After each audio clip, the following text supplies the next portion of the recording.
Does Bernie Sanders have a new bro? It looks more like Dems are rallying together against President Joe Biden again ahead of 2024.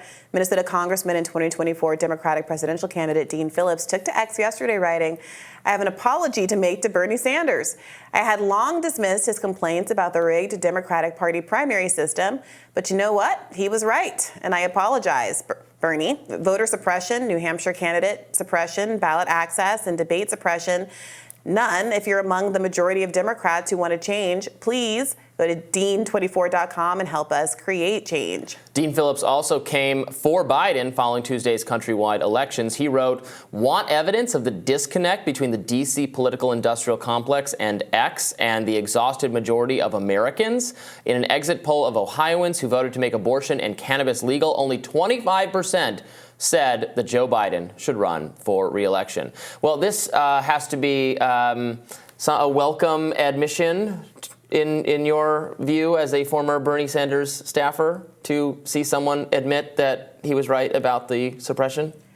No, figuring this out only now when it personally benefits you is just an admission of how selfish, craven, indifferent to the millions of people across the country who were joined together in a movement for universal health care, a living wage, housing as a human right, fighting for their actual survival for those two candidacies of Bernie Sanders. He didn't care enough to inquire as to why so many people would have been motivated to make a socialist the second most viable candidate in the race. Someone who came out of nowhere to almost beat Hillary Clinton and get 44% of the vote in 2016. But I guess now that it impacts him, he's figured it out. He's seen the light. God bless. I would just take the win, but we're different people. How is it a win? It isn't. It's very easy. When people start agreeing with you, you say, "No, it's thank you, you're right." It's very easy to compliment someone when they're out of power and when there's no implications. We see this every time. When there's not a Democrat in the White House, when Democrats don't have the chambers of Congress, what do we see? A lot of big, bold speechifying from the progressives in Congress who talk about, we need a minimum wage, we need a Medicare for all, we need to fight, it's all Trump's fault, it's all the Republicans' fault. Then the second there's no way to offshore blame on the Republican Party. Have you heard a peep from any of those progressives about any of those issues that they said were life and death issues when Trump was in office? Have you seen AOC crying at the border wall? I don't think he said he was a progressive and that he agrees with every single Biden or Bernie policy under the sun, just that Bernie was mistreated by the process and now it's wrong. Right, and there were stakes to making that kind of a claim in prior election cycles. There's no stakes for anyone but him to make that argument now. And so it's a self-interested admission. And I won't do very much with that. I can't do very much with that because we'll see how much integrity he has when it's not him and his own personal campaign. Your apology has been entirely rejected. Yeah, we'll see if he continues to advocate for third-party candidates and independent candidates and non-establishment candidates in an election cycle that he's not in, when he's going to get flack from the Democratic Party that he's a member of by saying perhaps that whatever the chosen nominee is in 4, 8, 16 years shouldn't be the chosen nominee. So you were saying, that he is a pretty generic Democrat. Generic Democrat is actually polling really well right now versus Trump as opposed to Joe Biden.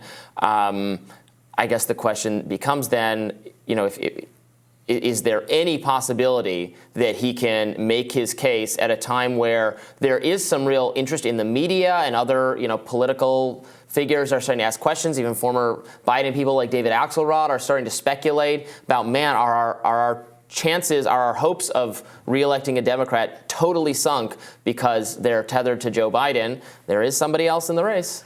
Well, there have long been other people in the race. And for all that the mainstream media is willing to say the words Dean Phillips, he's still polling behind Marianne Williamson. Marianne Williamson just got some of her best polling results ever this week with 13% of the vote. Dean Phillips is behind her at 10% of the vote.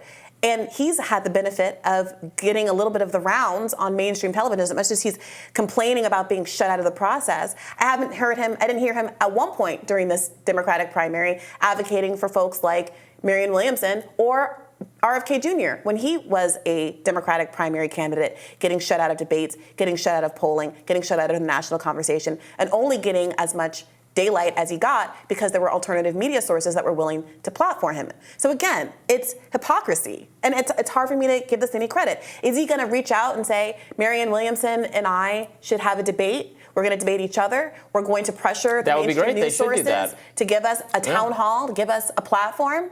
No, he's going to act. I suspect he and the Democratic Party are going to continue to act like he's the only person running against Joe Biden in the Democratic Party. Yeah, it would be very beneficial for them to do just that, to have some kind of town hall or debate thing. They can invite Joe Biden. He won't show up. That would be a great thing to do. Yeah.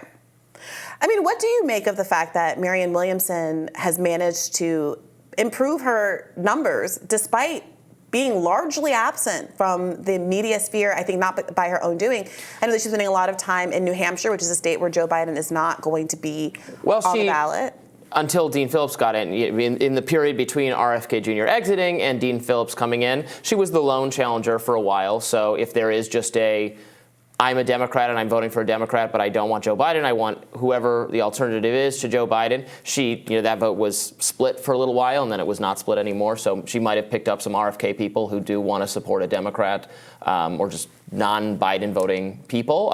You think there are a lot of RFK to Marianne Williamson voters? I mean, possibly. I mean, maybe, I don't know if there's a lot of them. I think that. Well, what do you think it is? I mean, I haven't seen her, and it's not her fault. Obviously, she gets shut out of the media, and that's a problem. We have her on the show. We can have her on again.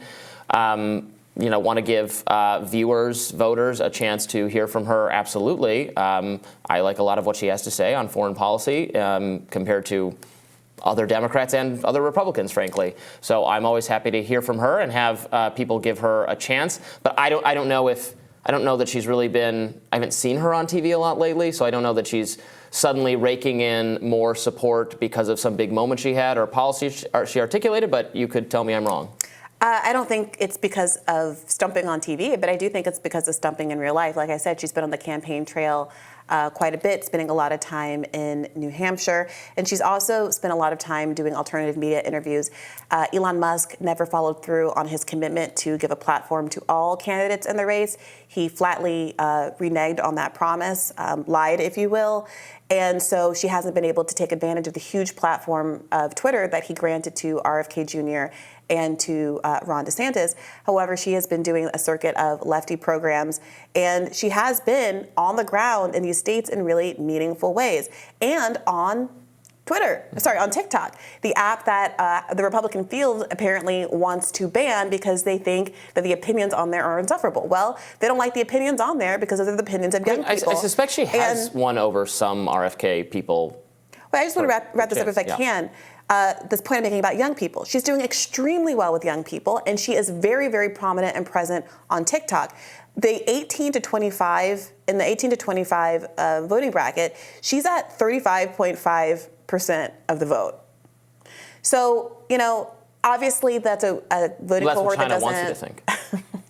That's a voting cohort that doesn't vote as much, but it's also a voting cohort that really feels like the American dream has failed them. The generation ahead of that, our generation, was the first to not do as well as their parents. Something, by the way, that was a very controversial topic of conversation on The View yesterday, with Whoopi Goldberg taking the stance that millennials have absolutely nothing to complain about, and every single generation has been exactly the same. Statistics be damned. But that's not true. And I do think that you're seeing with younger voters a desire for a break from the status quo. Yeah. I do suspect, RFK Jr. has lost, I think, some staff members who are progressives, including Dennis Kucinich, his campaign manager, someone with a long history of progressive. I don't know where I can't assert exactly where a Dennis Kucinich person goes next, but if you were supporting RFK Jr. from a Dennis Kucinich-like perspective, you might be going to Cornel West or Marianne Williamson as a consequence. So there probably are some voters like that. Well, look, we don't know exactly why. I did talk to Chris Hedges, a journalist, leftist, professor at Princeton, about this on my show earlier this week. He's friends with Dennis Kucinich and recently did an interview with him and didn't want to portray, he didn't want to speak on his behalf. But the order of events, the timing of it, Dennis Kucinich leaving right after RFK Jr.'s remarks post October 7th, in Dennis Kucinich's long record of being a strong advocate for Palestinian rights, one can draw some inferences about that being a tipping point with his campaign. I think that the question that remains needs to be answered still is, given that RFK Jr. has always had that approach to Israel, why it was palatable for him to work for that campaign only like all the way up until October 7th. What? Was it just too front of mind, the issue of Israel-Palestine after October 7th, to ignore it and work for him because of the other aspects of his policy platform that you supported? Or maybe it was completely something else. But RFK Jr. has lost the support of Dennis Kucinich, but I think that a lot of voters who did really care about this issue throughout never supported RFK Jr., or at least broke with him when he started saying a bunch of kind of AIPAC-themed statements about Israel over the summer. More Rising right after this.